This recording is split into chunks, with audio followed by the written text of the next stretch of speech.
What's going on, people? Drummond International. It's Thursday, towards the end of your week. Hope you guys had a great week, but we're back. Another special day. As I always say, whenever we get together, it's special, and this day will be no different. Thank you for tuning in. Thank you for liking and following our page, and we're excited about where we're going. And today is another great day. On Monday, I had a young man on, Maurice, who did a great job. You know, we had a chance to hear his story, his background, some things he's doing now, and that was really, really worthwhile. Today, I'm joined with Pernell Richardson. Pernell is actually great friends with Maurice, who was on Monday, and Pernell is home now, and I'll let him share a little bit about, you know, what he's been doing and stuff, but glad to have him on today. Make sure you're listening, pay attention. Again, share this with some of your friends, and we're going to dive right in. So, Pete, you want to greet everybody? You know, say hello to everybody. Hello out there. Pernell Richardson, currently active duty service member in the world's finest Navy. Been serving for 12 years now. Married with 5 beautiful children, 3 boys and 2 girls. Here from Harrisburg, Pennsylvania. I started out in Hall Manor, projects, 33F Hall Manor. That's where I was born and raised. Well, glad to have you on, man. So I want to, because I've known this young man too for, man, it's been like 20 years? Yes, sir. We've known each other for like 20 years. We both look like we're 20, right? A little over 20, but been known him for a long time, and you know, I connected with him in a mentor role years ago, and you know, he loved basketball, and you know, but his background and so forth, where he was living, his environment, you know, we had to really, you know, hone in on him and his character and so forth to see him, you know, reach his full potential. So, please share with the viewers, like, you know, your upbringing, where you were from, what it was like, you know, home life, and then some transition that help you, you know, which I already know, but just share with them, just share your story, you know, upbringing and stuff. Again, like I said, I was born in the projects, raised by my mother and father at the time. They was married for 12 years. So I started out having both parents, so it was a great situation, what I thought. But I kind of had like, I really didn't know what I wanted. For myself, but growing up in our environment, like we was always taught, go to school, do what you need to do. But it's kind of having knowing what's right and what's the wrong thing to do. So for myself, I started out basketball. I had a passion for basketball at an early age, but I never really played organized basketball. So I started out as a crate court legend, as I always refer to myself. Right. But I never really played in an organized setting. So what kind of helped me was my mom was a Christian, in a Christian home, a Christian myself, Christian background. So we ended up going to church at the Life Center, and that was the first time where my mom was dealing with a lot of stuff. Her and my dad at the time was going through a divorce. So after 12 years having a father there with my young 2 sisters, seeing your parents separate, that was tough for me. Yeah. So I really didn't have nothing to turn to. So like I said, basketball was my passion. But for me, I kind of had an unorthodox game, and that's how I refer to for my life. So I didn't play basketball for dreams on making it to the NBA. My idea of playing basketball was more so the camaraderie, having friends, taking negative and positive criticism from males, because once my father left, I didn't have that, or I didn't receive that. I was a problem child, class clown. So a lot of my teachers, if you would talk to a lot of them, they didn't think that I would be where I am today. Just based off of how I was. I had 1 foot in and 1 foot out, meaning that I knew what the right thing to do, but I also, being in the inner city, I knew the streets as well. Yeah. So I knew that wasn't for me, but I had a taste of it. So I can be with my friend that was in the stolen car, and then I'm at church at praise and worship at the same week. Right. So it was one of those situations where I had to make a decision on what did I want to do. So my background, like I said, playing basketball, I knew, well, I didn't know at the time, but going through the Christian background and learning, having a purpose, right? And I always wanted to know my purpose in life. So I played basketball just to be around something positive. Yeah.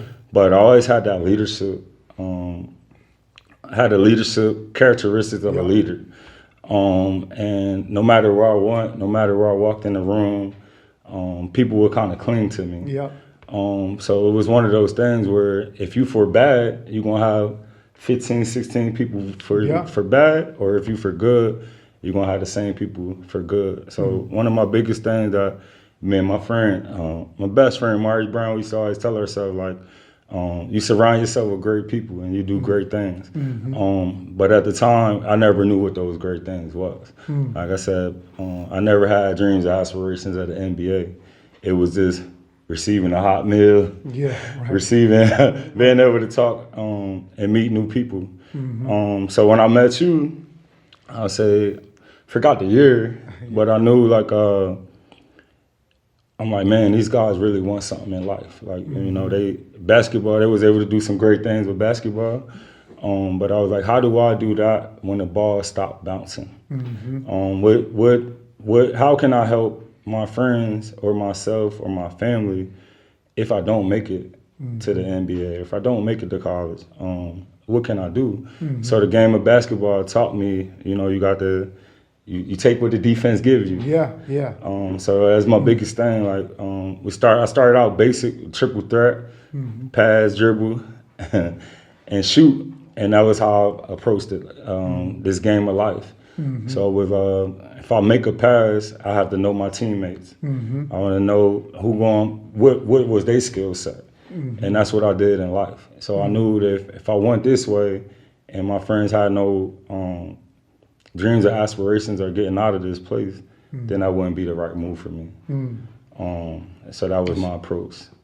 That's good, man. That's deep. You know, a lot of things you're sharing, I see the parallel between, because sports can be a great teacher. Yes. You know, and I can see the parallel between when you were playing basketball, some of the things that overlapped into, you would take those certain fundamentals and apply them to your personal life. That's what I'm hearing. Yes. Yeah. So, because I remember you was very like attention to detail guy when you played. You know, you always want to do things like the exact way, you know. And that's how we teach. You know, we teach players to be precise and consistent with your fundamentals. But I remember you were very attention to detail, you know, doing it the right way each time.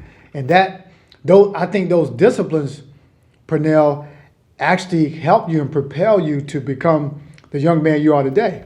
Sure. You know, I think that stuff was like the springboard to get you to become who you are today. So, so what do you think was, if you had to identify one key thing, what do you think it was, Pernell, that helped you get out from your surroundings, even though you had peers that was doing other things? I'm sure some of your peers, probably some of them might be locked up today, some of them in the grave, some of them lost life on the street. What made the difference for you? If you had to think of one thing, what made it different for you to make it out when against all odds, and even though your circle was doing, what do you think that was? What was that one thing? Well, first and foremost, I think it was our Lord and Christ, Jesus Christ. Lord and Savior Jesus Christ. Due to the fact, like I said, my mom was a Christian woman. She went to Life Center. She put me around positive men. So that it factor for me was I had a great opportunity to leave my situation and go to Harrisburg Christian. But it wasn't easy. So going back to the unorthodox, it wasn't easy. Like, hey, you got an opportunity to go to this Christian school. However, with your grades, your reading level, where you are right now, I don't know if you're gonna be able to do that. So I had to prove myself before I can even get into the school. So I remember I had to go to Silver Learning Center. It was great people in my life, Eric Bernays, yourself, Charlie Fortney, just to mention a few, that sacrificed a lot of time away from their family just to get this kid from the inner city in Harrisburg opportunity to get a private education. And the it factor for me was when I made that decision. At the time, I just wanted to get out of my environment. I had no idea who was yet to come. Right. In a sense that from the surface, it looked like it was just for basketball. Like when I made a decision, everyone where I'm from my community, like, oh, he going there to play basketball. Right. But that wasn't my focus. My focus was to use the game of basketball to allow it to get me into a place where I never might have the opportunity. And once I go there, leave a stamp. Yeah. And that it factor for me was taking a kid from an inner city background at Harrisburg Christian. And I'll never forget one of my teachers, I still talk to her to this day, Pat Neese, she was our English teacher. Yeah, I remember Miss Neese. And I'll say day number 2, we started out, we had a quiz, we had paper due that next week. And this is like the first week of school, so that was already something different for me. Right. And she challenged me and said, Pernell, you know what? You can't write anything about sports. You can't write anything about basketball. It has to be something else. What if basketball don't work out? This is what I want you to bring to the table. This is day number 2. So I'm coming from a school where I might not have the books. Yeah, right. I already know my game plan when I'm in there. As long as I show up, Right. my clothes look nice, I'm ready to go to school. Right. To an environment where the second day of school, we already diving into a term paper. So the it factor for me was sometimes we want to change in life, but we might not want to go. We don't know the process it takes to get to the end result. Yeah. And when I got to Harrisburg Christian, I was faced challenges every day at school. But my biggest challenge was when I left school and I went home, and now I'm going back to the environment that I was raised in. And now I would always hear how I think I'm different, or I think I'm better than the people around me. So my circle went from a bunch of people to a small knit group of peers that believed in me. And at the same time, like I said, being in the school, Harrisburg Christian, it's from K-5 to 12th grade. So just that mixture, I'm around elementary children. So my biggest thing was I need to walk my path as a glass house where the people that they see that walk out is the same person that's in. Right. So I became a mentor quick at an early age. And not just a basketball star, but I felt like I was someone. Yeah. So just going through that process helped me know that sometimes you want to change and you don't know the process that it takes to get there. Yeah. But it starts with believing in yourself. Yeah. So having the opportunity to go to Harrisburg Christian gave me an opportunity to believe in myself. Yeah. And I ran with it. A couple of things you hit on I want to kind of share some light on. Number one is your environment is very important in terms of your personal growth. Your environment is very important. So we got to make sure as mentors, as leaders, that we're creating an environment and a culture to where our sons and daughters and our mentee can prosper. They can do well. He didn't do well in the hood, but then once his environment changed, he's at Harrisburg Christian School, okay, the level of expectation rose. So when he in the hood, the level of expectation is here. So young people will rise to the level of expectation of those they look up to. So if the level of expectation in the hood is down here, then that's all they're going to go to, okay? That's all they're going to try to achieve. And that's low. I'll put my hand here. That's low.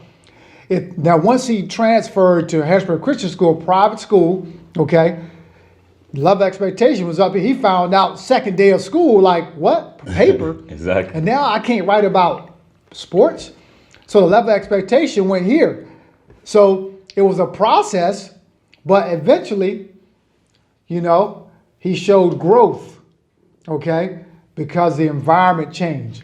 And so it's so important. And the second thing is, a lot of times our inner city youth, we talked about this on Monday. I think Maurice mentioned something about this.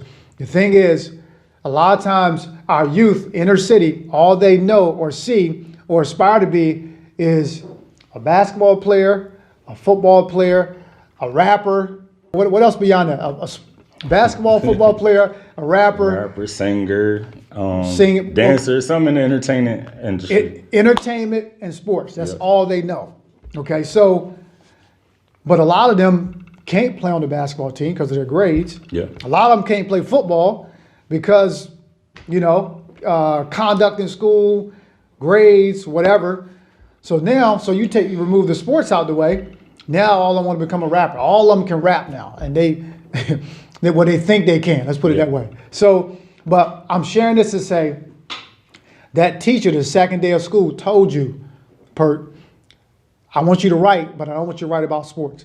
That challenged you because you weren't used to that. That's all you knew. So now all of a sudden you're challenged in a different way, and that helped you. You just said a few minutes ago that it wasn't about sports no more. Now you became someone else. Yeah. You became productive. You was a mentor. You became a leader, and it had nothing to do with basketball. All right. Basketball was like the icing on the cake. And I remember those days. I worked at Harrisburg Christian School for a year. Yeah. I was a part of this young man's life, one of his mentors. The thing is, he became a leader like this. And he was from the hood. He didn't have the extras and the amenities and the resources that a lot of the students at Harrisburg Christian had. Yeah. But now all of a sudden, he's a leader amongst his peers, okay? And it went beyond basketball. So what am I saying? We have to encourage our youth, okay, that they can become more than just an athlete, We're more than just athletes. And the thing is, that's ingrained in our culture now. And that's all they see on TV. That's all they watch. But there's so many other avenues, trade schools. There's so many other things that they can do and become. But we have to expose them to that. We got to take them to a museum. We got to show them some different things online on the website. Some of them might be created with their hands. Some of them may love computers. But as mentors and leaders, we have to expose them to that. And a lot of times they're not getting that, so they only go as far as they can see. And that's the cycle in the hood. So anything you want to add to that, man? Yes, I wanted to say, I believe, I agree 100%. We need to expose them to something different. But I know for myself as a player, you find out a lot about yourself when things go wrong. Right, everyone looking to the highlights. You want the highlight reels, but you find a lot. What do you do when you're faced with the challenges that come? And for myself, a few things that helped me was no matter what, I need to be able to look in the mirror and be happy with that person, no matter what happens. If you score 30 points or you take 30 shots, you still need to be happy and appreciate the hard work that it took to have the courage to do what you did. And moving forward to where I am now as an adult, going through all those challenges that I faced at Harrisburg Christian. Like I mentioned before, I'm married with 5 children. So being a father, being a husband, and a mentor, I didn't have a blueprint for none of that. Right. So I had to revert back to my leadership skills and to see as a husband that, you're not always going to be on the same page with certain things. But how do we make this work as husband and wife? How do we make this work as a father when having 5 children? My biggest son, my oldest son, my ideal sport for him was basketball. And now he turned into a football body. Right? But just knowing to be there no matter what. And to take that ownership and to bounce back of we want to share with our kids and then your community members out there that you can do anything you believe in as long as you're okay with the end result. And that end result, long as for the good. And you how I want to put it, you have a game plan in the sense, I know I revert to basketball a lot, but you have a game plan in a sense where if this doesn't go this way, what's my next route? So this to kind of speed up to get to how I joined the military. Going from that background, Harrisburg Christian parents, I still wasn't making the right decision. Still wasn't making the right choices. So one night, I remember it like it was yesterday. I was with my best friend. I used to always go to his house. We were sharing chicken wings, and now this is like we like 21 years old. We sharing chicken wings, just trying to survive. How the next meal at the time, I had two kids, two children. To my wife now, but she was my girlfriend at the time. But I said, you know what? This is not for me. This is not what I wanted. I've been too many places to see that I need to sacrifice a little bit more to get where I need to get. So I decided to join the Navy. That was the first decision I made in my life that was for myself. And then the sky's the limit after that. I was able to share children that I went to school, I went to college. It didn't work out for me. However, I have 89 credits now, so I'm going to finish my degree. There you go. But at the time, I felt into the school's not for everybody. You hear that a lot in the city. So that's like a cop-out. We can't sell ourselves short for things, for goals that feel unachievable. So that's one thing I want to leave for our audience out there. Yeah. If you set a goal for yourself, put the time in to achieve those goals. Yeah. No, that's excellent, man. That's good. So hopefully, we're going to wrap it up here. Definitely appreciate you coming on, man. Yes, sir. This has been a long time coming. It's nice when you, as a mentor, when you see 10, 15 years later, whatever, you see the fruits of your labor. You get a chance to, we don't always get a chance to see that. A lot of times we don't, but it's always nice, to see someone that you mentored and had spent a lot of time with and poured into, to see the seeds that were planted, produce something later on. And I talked last week about my title for last week's podcast was Your Seed, Your Responsibility. And so myself, along with others who were mentors in this young man's life, but it's always nice to see someone, be successful after all that time. So thank you again for tuning in. We'll run it back sometime. We'll have you back on. You'll be home for another few more weeks. Yes. And so maybe we'll have a time where we, we'll have Maurice on with the three of us and we'll go at it. So thanks again for tuning in. You guys have a great weekend. Don't forget to follow our page. Don't forget my book here. You can find it on our website, jarmanintl.com. Have a good weekend. Stay safe, and we'll see you on Monday.